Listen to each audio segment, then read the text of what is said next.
Seguimos hablando del imperio de Grecia y esta es la parte 18. Hemos visto en el libro profético de Isaías, donde Jehová Dios deja claro en que los rituales y celebraciones de abluciones, Jehová se cansó de eso. Estas cosas fueron del antiguo pacto con Israel y no tienen nada que ver con el nuevo pacto a los gentiles. Por eso no se debe poner remiendo nuevo en vestido viejo, y no echar vino nuevo en odres viejos. Es decir, no mezclar las dos cosas, porque los odres viejos se rompen y se esparrama el vino, y se pierde, así como los adventistas del séptimo día mezclan la ley y la gracia, y andan no comiendo, no tocando.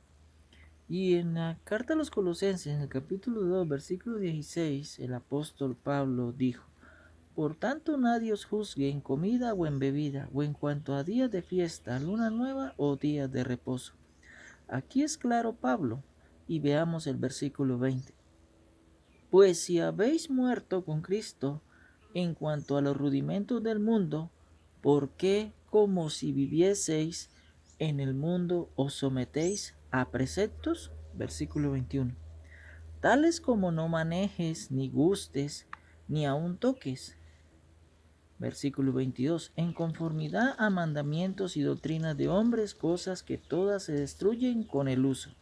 Es decir, son perecederas, no aportan nada para la eternidad.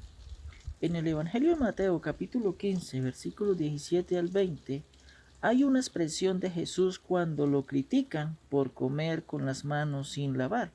Y en el versículo 17 dice: ¿No entendéis que todo lo que entra en la boca va al vientre y es echado en la letrina? Es decir, la comida, cualquiera que sea, no contamina la espiritualidad de una persona. Eso está diciendo Jesús. Óigalo bien, lo está diciendo un judío y no uno que pretende vivir como si fuera un judío, como un adventista. Versículo 18. Pero lo que sale de la boca del corazón sale, y esto contamina al hombre. Versículo 19. Porque del corazón salen los malos pensamientos, los homicidios, los adulterios, las fornicaciones, los hurtos y los falsos testimonios, las blasfemias. Versículo 20. Estas cosas son las que contaminan al hombre, pero el comer con las manos sin lavar no contamina al hombre.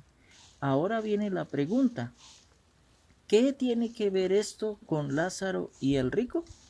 Primero,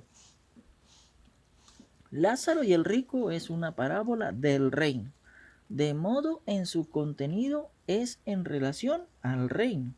En las iglesias, los dichos de Jesús, las enseñanzas de Jesús, los principios que Jesús enseña, lo hacen ver en una manera filosófica, como si Jesús fuera un filósofo.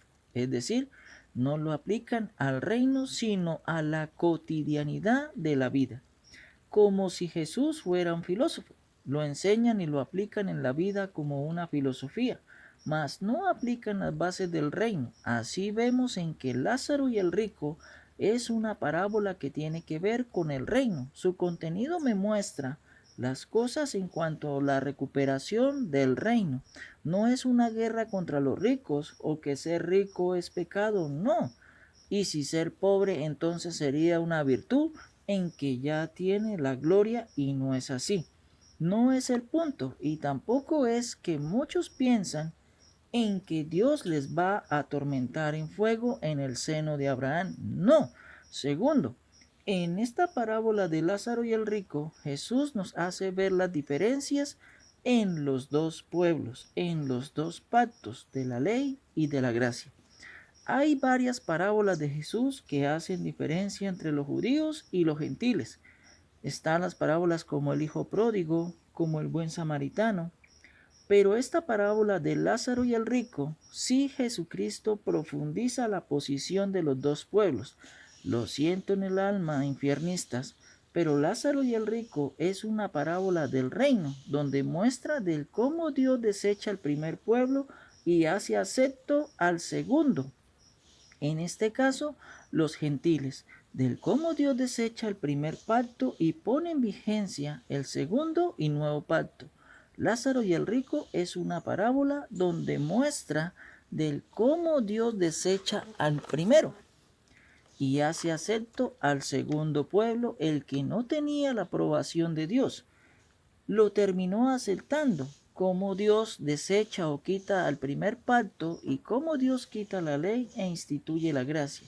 Esos son los componentes de la parábola, es decir, la parábola de Lázaro y el rico es una parábola del reino como las demás, como la del samaritano, como el hijo pródigo, como los hombres malvados, como las minas, como los talentos, etcétera, etcétera. Al ser una parábola, está compuesta por símbolos que son pautas y pistas que tienen que ver en cuanto en la recuperación del reino de Dios en la tierra, que están ocultas. Y había una razón por la cual Jesucristo hacía esto. Y en el Evangelio de Marcos capítulo 4 versículo 33 dice, con muchas parábolas como estas, les hablaba la palabra conforme a lo que podían oír. Y el versículo 34 dice, con muchas parábolas como estas les hablaba conforme a lo que podían oír. Y sin parábolas no les hablaba, aunque a sus discípulos en particular les declaraba todo. Es decir, si los discípulos no le entendían, Jesús se los explicaba. Veamos Mateo capítulo 13, versículo 34. Todo esto habló Jesús por parábolas a la gente, y sin parábolas no les hablaba. Versículo 35. Para que se cumpliese lo dicho por el profeta cuando dijo, abriré en parábolas mi boca, declararé cosas escondidas desde la fundación del mundo.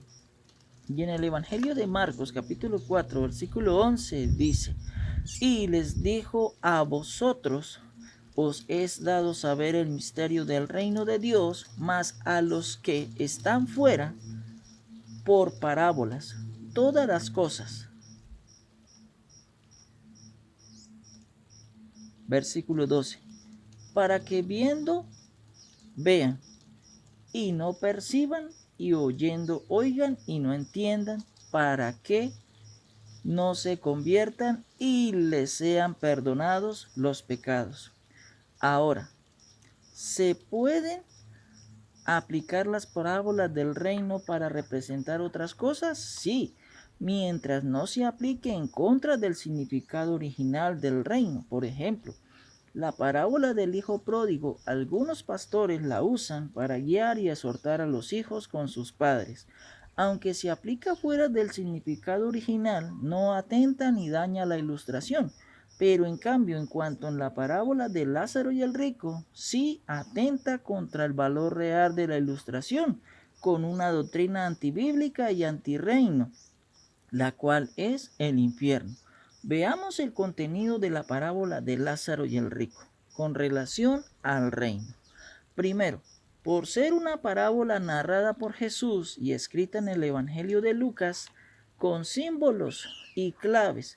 Por eso dice, para que viendo no vean, para que oyendo no oigan, bien. Y por eso es que se confunden. Toman al rico como un rico, toman a Lázaro como un pobre y mendigo, toman el tormento como un tormento, siendo ese el problema por no entender la escritura en sus claves o símbolos, siendo como un acertijo, adivinanza o enigma. Veamos. Hubo un hombre llamado Sansón y hace un acertijo en el libro de Jueces, capítulo 14. Entonces les dijo, del devorador salió comida y del fuerte salió dulzura. Y ellos no pudieron declararle el enigma en 3 días. Versículo 15. Al séptimo día dijeron a la mujer de Sansón, induce a tu marido a que nos declare este enigma para que no te quememos a ti y a la casa de tu padre. Nos habéis llamado aquí para despojarnos. Versículo 16. Y lloró la mujer de Sansón en presencia de él y dijo, solamente me aborreces y no me amas, pues no me declaras el enigma que propusiste a los hijos de mi pueblo. Y él respondió, he aquí, que ni a mi padre ni a mi madre lo he declarado y te lo había de declarar a ti. Versículo 17. Y ella lloró en presencia de él los 7 días que ellos tuvieron banquete. Mas el séptimo día él se lo declaró porque le presionaba y ella lo declaró a los hijos de su pueblo. Versículo 18. Al séptimo día, antes que el sol se pusiese, los de la ciudad le dijeron, ¿qué cosa más dulce que la miel y qué cosa más fuerte que el león? Y él le respondió, si no haracéis con mi novilla, nunca hubieras descubierto mi enigma. En el segundo libro de Samuel, capítulo 12, versículo 1, Jehová envió a Natán a David, y viniendo a él le dijo, había 2 hombres en una ciudad, el uno rico y el otro pobre. Versículo 2. El rico tenía numerosas ovejas y vacas. Versículo 3. Pero el pobre no tenía más que una sola corderita que él había comprado y criado, y que había crecido con él y con sus hijos juntamente, comiendo de su bocado y bebiendo de su vaso y durmiendo en su seno. Y la tenía como una hija. Versículo 4. Y vino uno de camino al hombre rico, y éste no quiso tomar de sus ovejas y de sus vacas para guisar para el caminante que había venido a él, sino que tomó la oveja de aquel hombre pobre y la preparó para aquel que había venido a él. Versículo 5. Entonces encendió el furor de David en gran manera contra aquel hombre y dijo a Natán, vive Jehová que el tal hizo es digno de muerte. Versículo 6. Y debe pagar la cordera con 4 tantos, porque hizo tal cosa y no tuvo misericordia. En esta alegoría que se le dijo a David mismo, no la entendió, como dijo Jesús, para que oyendo no oigan ni entiendan. Así debemos entender en que las parábolas son dichas en clave, en la perspectiva del reino de Dios, en alegoría o alegorías, es decir, lo que vemos no es, tenemos que buscarle un significado. Todas las parábolas tienen que interpretarse con la palabra de Dios, así como el libro de Apocalipsis está completo. ¿Cuáles son los componentes del rico y el Lázaro? Un hombre rico y un hombre pobre. Que la palabra de Dios corra y sea glorificada.